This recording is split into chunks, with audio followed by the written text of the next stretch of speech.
The escalating conflict between Iran and Israel has left the world on edge. Discussions of World War III are trending on social media as Israel considers targeting Iran's oil refineries in response to recent missile strikes, whereas Tehran has warned against retaliation. But what does this mean for India? Well, the Ministry of External Affairs has expressed deep concern about the situation, urging all parties to exercise restraint and protect civilians. They have advised Indian citizens to avoid non-essential travel to Iran and to stay vigilant. Experts suggest that while India is unlikely to face immediate disruptions due to its strong economic fundamentals, a prolonged conflict could pose risks.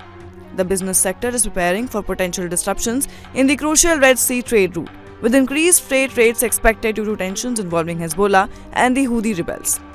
This turmoil has already affected India's petroleum exports, which dropped significantly in recent months. But there are also concerns for Indian citizens living in Israel and Iran. India has a substantial diaspora in both Israel and Iran. In Israel, nearly 97,500 Indians work in various sectors, while over 4,000 reside in Iran, raising concerns for their safety amidst rising tensions. Moreover, India must also navigate its diplomatic ties with both countries carefully. With 80% of its crude oil sourced from West Asia, any conflict escalation could disrupt supplies and drive prices up, impacting inflation. Therefore, as India engages with regional partners and seeks to promote stability through initiatives like the India-Middle East-Europe Economic Corridor, the need for de-escalation has never been more critical. Therefore, peace in West Asia is vital for both India and global stability.